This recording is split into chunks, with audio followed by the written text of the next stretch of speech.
Hermanos y hermanas, muy buenos días. Qué lindo, qué gozo, hermanos, estar acá en la casa del Señor para estudiar su palabra y también meditarla y aprenderla y aplicarla en nuestras vidas. Amén. Una vez, hermanos, ya profesional, cuando terminé la universidad acá en Cochabamba, tuve que ir a Oruro. Y bueno, estuve allá y se presentó la oportunidad de un trabajo y me presenté. Me dice, bueno, estás contratado, el lunes te esperamos a las 7 de la mañana porque el trabajo era en campo, ¿no? Siendo agrónomo, obviamente el trabajo estaba en campo. Entonces, 7 en punto te esperamos en la parada y de ahí nos vamos. Bueno, tuve que ir y bueno, me fui a la casa, le di a mi esposa, le dije ya hay trabajo, gracias a Dios, etcétera, etcétera, ¿no? Y bueno, tengo que estar a las 7 de la mañana. Pero miren, hermanos, cómo es el contexto donde nosotros nos desarrollamos, vivimos. En Bolivia, hora boliviana. Entonces, bueno, dije yo, no creo que salgan a las 7 en punto. Será 7:30, mínimo, 8. Siempre se atrasan. Entonces, llegó las 7, recién desayunando, esto te llevas acá, tu chamaza, etcétera, etcétera. Llego 7:30, no había nadie. 8 menos cuarto, no había nadie. 8 en punto, no había nadie. Ya se habían ido. Me dejaron. Y bueno, tuve que volver a la casa y no conocía. Bueno, dije ya un día perdido. El primer día de trabajo ya estaba perdido. ¿Cómo es, hermanos, cuando no tomamos en cuenta los anuncios, las promesas y a veces perdemos bendiciones, perdemos gran parte de lo que podíamos haber ganado? En esta mañana yo quiero hablarles de una promesa de Dios de liberación a su pueblo, pero también la venida de un Dios fuerte. Y el pueblo de Israel no lo toma en cuenta. Ese es el pasaje que vamos a leer en esta mañana, ¿ya? Isaías capítulo 9, verso 1 al 7. Dice así la palabra: mas no habrá siempre oscuridad para la que está ahora en angustia, tal como la aflicción que le vino en el tiempo que livianamente tocaron la primera vez a la tierra de Zabulón y la tierra de Neftalí. Pues al fin llenará de gloria el camino del mar de aquel lado del Jordán, en Galilea de los gentiles. El pueblo que andaba en tinieblas vio gran luz. Los que moraban en tierra de sombra de muerte, luz resplandeció sobre ellos. Multiplicaste la gente y aumentaste la alegría. Se alegrarán delante de ti como se alegran en la siega, como se gozan cuando reparten despojos. Porque tú quebraste su pesado yugo y la vara de su hombro y el cetro de su opresor, como en el día de Madián. Porque todo calzado que lleva el guerrero en el tumulto de la batalla y todo manto revolcado en sangre serán quemados, pasto del fuego.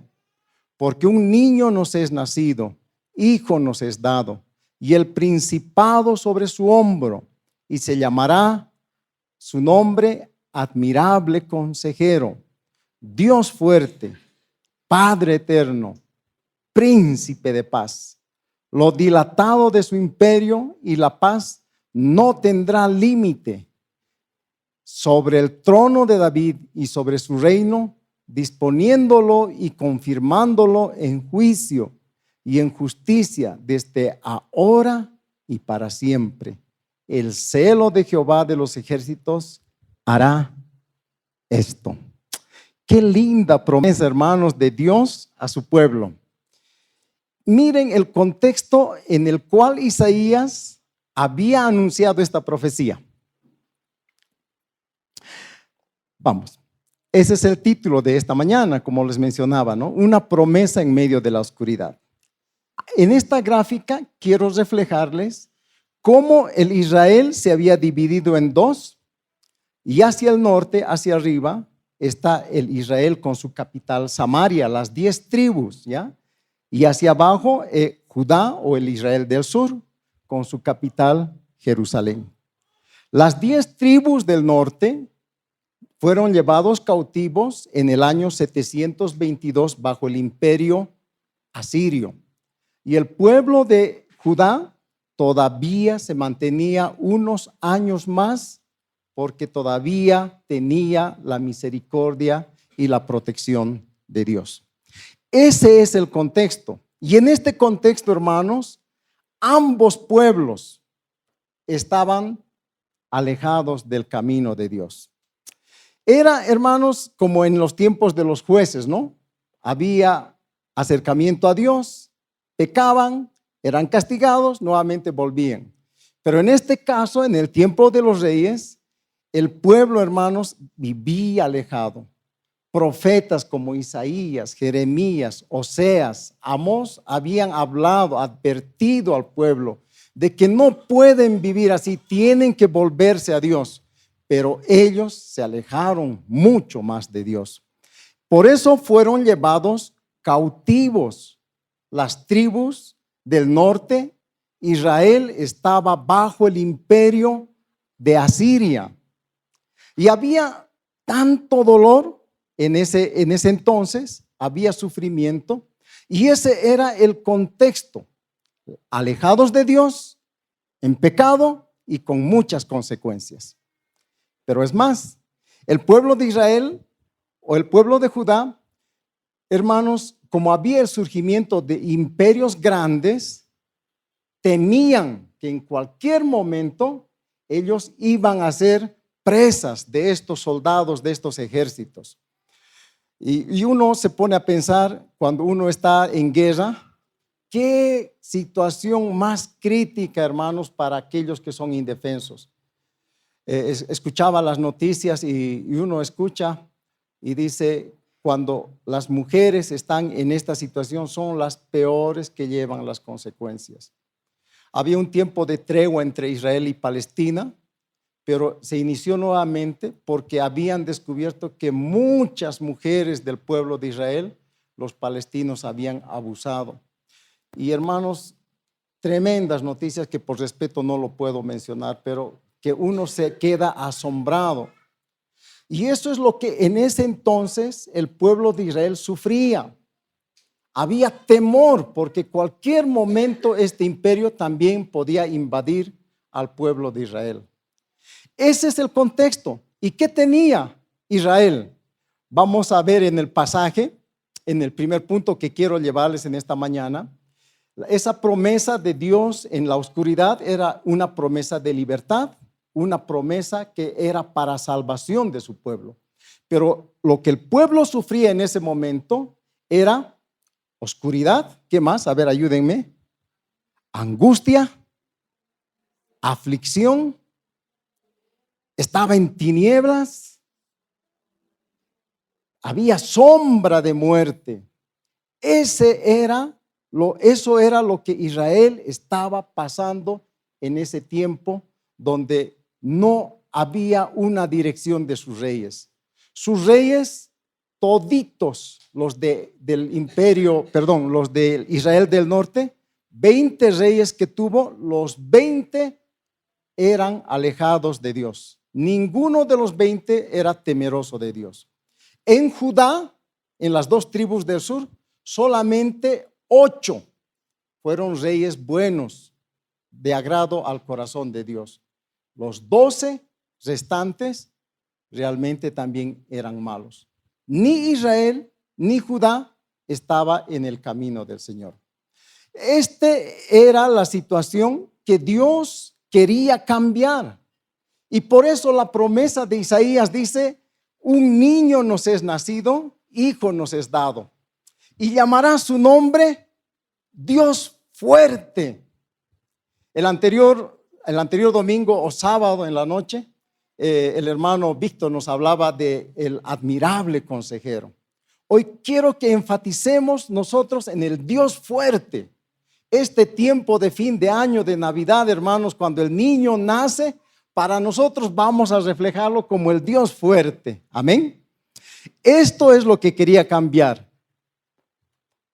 Mas no habrá siempre oscuridad, dice el profeta. ¿Qué dice? Llenará de gloria. Vio gran luz. El pueblo dice que estaba en tinieblas y vio gran luz. Luz resplandeció sobre el pueblo, dice. Multiplicaste la gente y aumentaste la alegría. Y se alegraron delante de ti como se alegrarán en la siega y como se gozan. Miren, había dolor, sufrimiento, y Dios a través del profeta estaba anunciando de que iban a tener gozo, iban a tener alegría. Si bien la profecía, hermanos, no se cumplió en su totalidad, porque también el pueblo de Israel rechazó, pero esta promesa llegó para ti y para mí. Ahora, uno dice, bueno, yo tengo problemas, ¿tú tienes problemas? Dice que nadie se salva de los problemas que nos acechan en la vida. Nadie. Nadie podría decir acá, yo no tengo problemas. Todos de una y otra manera tenemos problemas. En casa, hermanos, tenemos a mi madre, la mamá de 4 hermanos, que es una preocupación y una tristeza. Y está mayorcita y tiene muchos dolores. Pero eso nos trae tristeza, nos trae dolor. ¿Qué te trae dolor a ti, hermano? ¿Qué cambios Dios hizo en el pueblo de Israel? ¿O qué es lo que quería hacer con la promesa? Y con la promesa que aquí también te mantiene la palabra del Señor, ¿qué cambios tendría que suceder en tu vida? ¿No hay trabajo? ¿Hay enfermedad? ¿Hay preocupaciones en la familia, los hijos, el esposo, la esposa? Hermanos, hay momentos en que no tenemos ya lágrimas para derramar ante el Señor por el dolor que pasamos. Es triste, hermanos, cuando tenemos esto y no sabemos dónde acudir y a quién acudir. Acá el pueblo de Israel, hermanos, vivía en esa situación, pero su orgullo, su pecado, no le dejó escuchar la voz de Dios. El pecado, hermanos, es como una cortina que nos enceguece, no nos deja ver a Dios, no nos deja sentir aquí. Y a veces duros, y en nuestro orgullo, en nuestro pecado, estamos ahí enfrentando la vida derrota tras derrota. ¿Y por qué a mí, Señor? ¿Por qué tengo este problema? Es porque, hermanos, estamos en pecado. Acá la promesa del Señor no solamente es que ellos iban a cambiar su situación, sino que también el Señor les promete a su pueblo: tú quebrantaste su pesado yugo y la vara de su hombro y el cetro de su opresor. A los que estaban esclavizando al pueblo les iba a quitar ese poder. El Señor les iba a liberar. Y el pueblo tenía, miren, hermanos, no hay peor ciego que aquel que no quiere ver, ¿no? El pueblo, teniendo esta promesa, prefirió ir a sus consejos, prefirió aliarse, hermanos, con los pueblos vecinos para hacer frente a los asirios. Prefirió, hermanos, dejar a un lado a Dios y decir: esto no está para este tiempo, como muchas veces nosotros decimos, esto es ya del pasado, la vida ahora es muy distinta, nada de esto puede con los problemas que yo tengo. Y a veces desechamos la palabra de Dios porque nuestro contexto en el cual vivimos no nos deja escuchar y ver la presencia del Señor. Y tengamos cuidado, hermanos, eso. Porque cualquiera que sea la situación, y como tú y yo tenemos problemas, no acudamos a fuentes, a personas, a lugares donde nos van a dar un consejo posiblemente lejos de la palabra de Dios. Acerquémonos al Señor, hermanos. Y el profeta dice acá: no solamente voy a cambiar tu vida, sino también voy a desligar de toda opresión, de toda cosa que te esclaviza. A veces, hermanos, decimos, ¿Dios cambió tu vida? Sí, cambió mi vida. ¿En qué cambió? Nosotros como hijos del Señor hemos recibido, hemos aceptado la promesa del Señor, no la rechazamos y el Señor dice nos cambia y cambió. ¿Qué cambió? ¿Qué podríamos dar nosotros a decir? Mira, hermano, desde que conocí al Señor, ya no soy así, ahora soy de esta manera. ¿Qué? Muchas veces solamente aplicamos a lo que decimos, Dios me bendijo y acá tenía esto, ahora ya tengo así un carro, ya tengo. Y a veces pensamos que el cambio que produce Dios solamente es en lo material y no en la vida espiritual. Había un hermano que le decía a otro hermano, mira hermano, ya he dejado de bailar la diablada, ya no bailo de diablo, ahora bailo de ángel. ¿Qué cambió, hermanos? ¿Qué cambió? Nada. ¿Qué cambió en tu vida? ¿Qué transformación? Podríamos nosotros decir, mira, antes realmente engañaba a mi esposa, ahora ya no lo engaño. Antes vendía de esta manera con un peso tal vez bajito como comerciante, pero ahora ya vendo el precio justo, la cantidad justa. Antes hablaba esto, pero ahora ya no hablo de esa manera. Antes pegaba a mi esposa, pero ahora ya no lo pego. Antes discutía con mi papá, le gritaba de tú a tú y no sacaba tal vez ninguna situación buena, pero lo tenía al mismo nivel como hijo. Pero ahora, al escuchar la palabra, ya no. Estos cambios, hermanos, son los que trascienden, los que Dios quiere hacer en ti y en mí. Y ese cambio quiso hacer Dios con el pueblo de Israel. Donde había muerte, dar vida. Donde había esclavitud, darlo liberación. Pero el pueblo lo rechazó. ¿Qué actitud tomamos nosotros? Vamos a ver al punto 2. Miren, hermanos. La promesa en la oscuridad también era una promesa del Dios fuerte, el Mesías prometido, el Dios fuerte. Qué lindo, hermanos, me agrada a mí cuando escucho esto y dice el Mesías, el Dios fuerte. Y saben, nosotros, tú y yo, hermanos, no hemos puesto nuestra confianza en la iglesia, en los hermanos, en el pastor, en los ancianos. No, nuestra confianza está puesta ¿en quién? En el Señor, el Dios fuerte.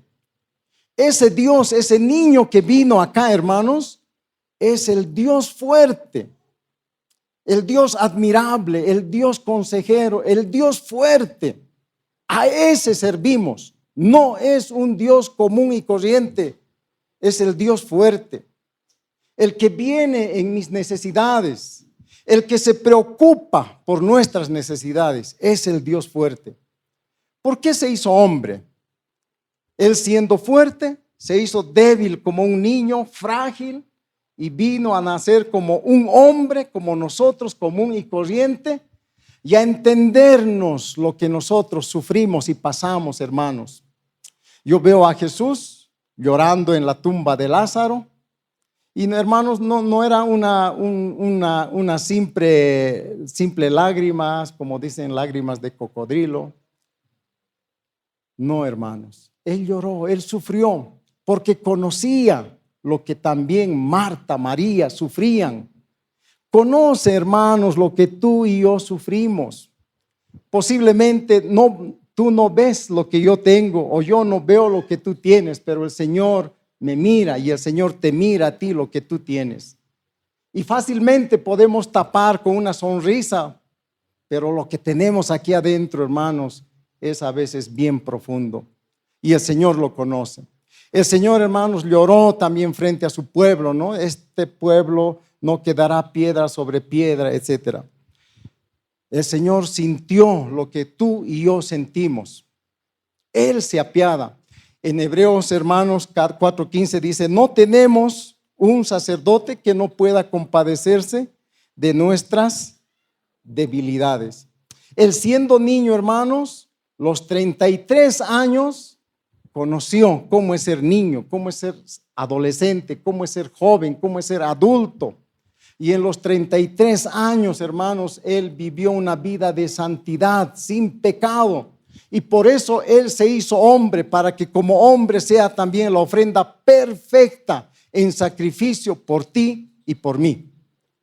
Pero este niño, hermanos, aparte de ser también admirable consejero, es Dios fuerte. Esta palabra Dios fuerte, hermanos, en el original se traduce como el Gibor. Y para entender mejor, no solamente nosotros acá lo vemos como fuerte, sino se traduce también como el todopoderoso. Se traduce también como el invencible. Se traduce como el guerrero, el que pelea. Y este guerrero, hermanos, Dios estaba ofreciéndose al pueblo de Israel. Pero el pueblo, en su contexto, no entendió lo que Dios quería para ellos. Cuán enceguecidos, hermanos, somos por el pecado. Y a veces decimos, Señor, entonces, ¿por qué hay este mal? ¿Por qué sufrimos? ¿Y por qué cuando tú dices amor, todavía tenemos estos problemas y no vemos tu amor? Este Dios, hermanos, fuerte, este Gibor, es el que pelea por ti y por mí.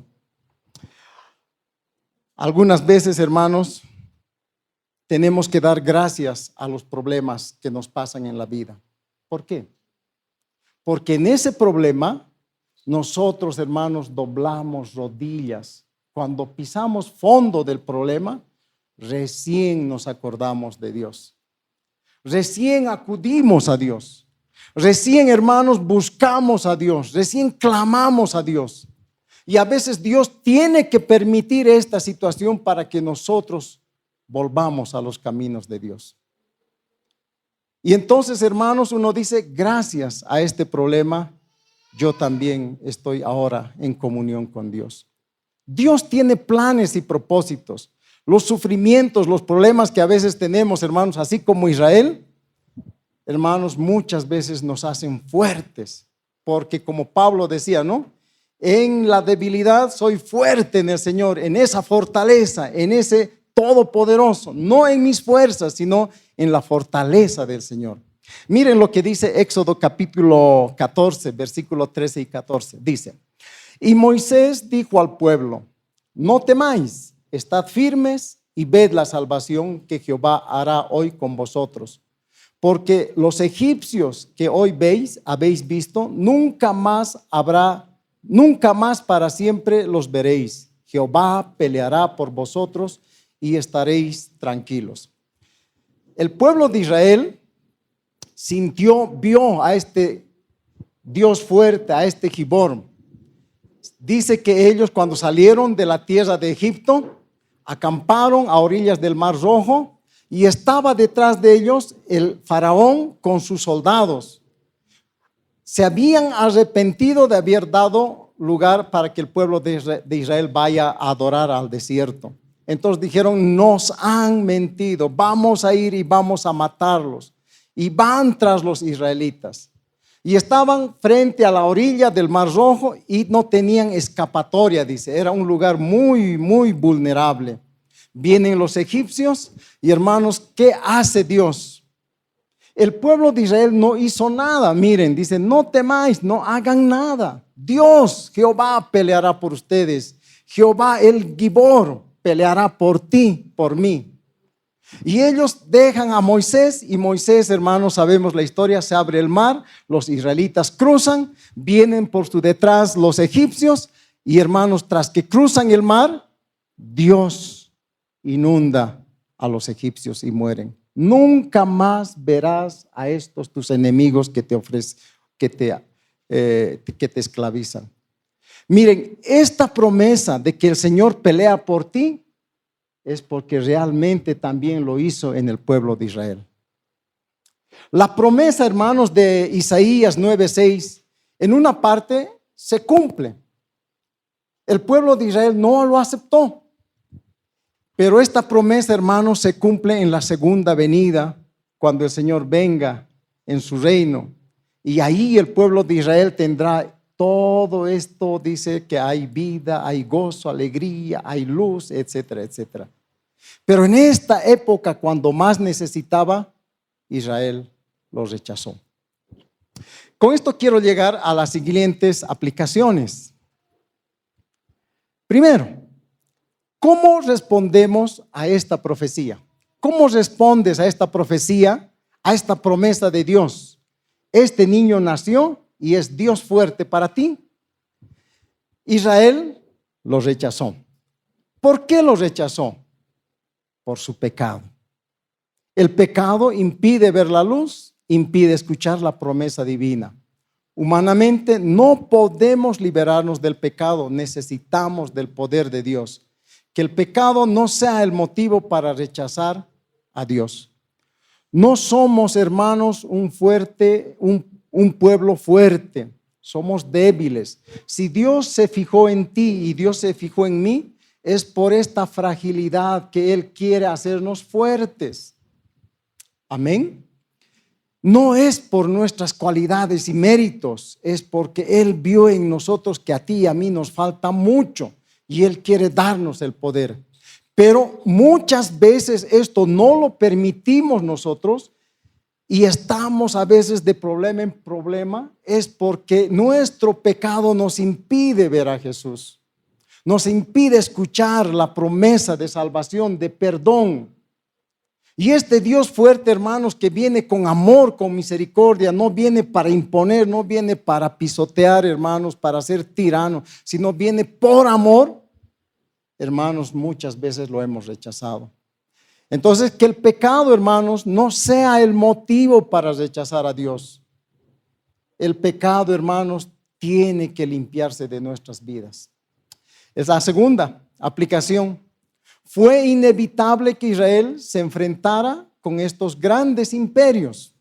Inevitable porque estaban surgiendo. Hoy en día también es inevitable que nos enfrentemos a los problemas y a las aflicciones del día a día. Es inevitable, hermanos. Tenemos problemas. Vamos a tenerla. El Señor dijo, no nos ha prometido acá, hermanos, en este mundo una vida libre de problemas. No. Tú y yo mañana vamos a estar en dificultad. No sé. Dios lo conoce. Pero el Señor dijo, hermanos, yo estaré con vosotros todos los días. En el mundo tendréis aflicción, dice. Vamos a ir esto, hermanos. Entonces, ¿cómo lo enfrentamos? ¿Con Dios o sin Dios? Lo enfrentamos con la esperanza, con la mirada al Señor de rodillas, o lo enfrentamos lejos. Me ha ido mal, hermanos, y a veces nos dedicamos a la bebida, nos dedicamos a la droga, nos dedicamos a otras cosas y lejos de lo que Dios estableció cuando tú y yo pasemos problemas. ¿Cómo lo enfrentamos? ¿Con Dios? ¿Sin Dios? Si lo enfrentamos con Dios, Él toma el control, no nos libra de los problemas, pero sí, hermanos, en la tormenta está con nosotros. Si lo enfrentamos sin Dios, tenemos mucho más que perder. Es de inteligentes, dice, aprender de nuestros errores, pero es de sabios aprender de los errores de los demás. Seamos sabios, hermanos.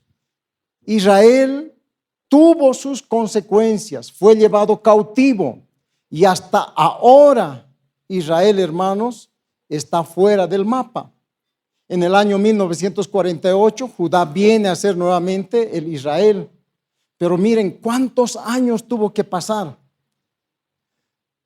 Hermanos, Israel enfrentó sus problemas sin Dios y salió perdiendo. Y la última, dice, Dios no nos ha prometido una vida libre de aflicciones o sufrimientos. La promesa de Isaías va más allá de lo material y lo humano. Va más allá de lo pasajero y lo temporal. Es la promesa de la salvación y vida eterna que Jesús, el Dios fuerte, vino a darnos. Hermanos, problemas va a haber, porque la vida tiene problemas. Cualquiera que no lo sabe, no sabe lo que es la vida. Cualquiera que no los tiene, dice, no lo sabe lo que es la vida. Va a haber los problemas. Pero no es el énfasis del Señor liberarnos de estos problemas, es acompañarnos con su fortaleza, con su poder, pero lo principal, hermanos, es tu salvación, mi salvación. La profecía para Israel fue en ese tiempo, pero también es para el futuro, cuando el Israel será realmente liberado de todo esto y estará en el milenio, en el Señor, en su segunda venida. Hermanos, puede ser que nosotros también no tengamos la liberación de nuestros problemas en este mundo, pero el Señor nos va a sostener. No es la bebida, no es el dinero, no es las alianzas, no es el compadre, los padrinos, no. Es el Señor quien nos va a sostener. Pero más que eso, hermanos, el Señor viene a darnos la salvación y vida eterna. Eso es lo principal. Los problemas son temporales, son pasajeros. Pablo dice, hermanos, esto de aquí, lo que sufrimos ahora, nuestros sufrimientos y dolores, penas, angustias, no se compara en nada con la gloria que viene en el futuro, porque tú y yo hemos sido liberados por el Señor. Amén. Qué lindo, hermanos. Estas fechas de Navidad nos recuerden a nosotros esto. Esta promesa de Isaías, hermanos, de este niño, Dios fuerte con nosotros, fortalezca nuestra fe. Y su segunda venida, hermanos, para nosotros esta promesa sea pues una esperanza viva en el Señor. Que el Señor los bendiga, hermanos.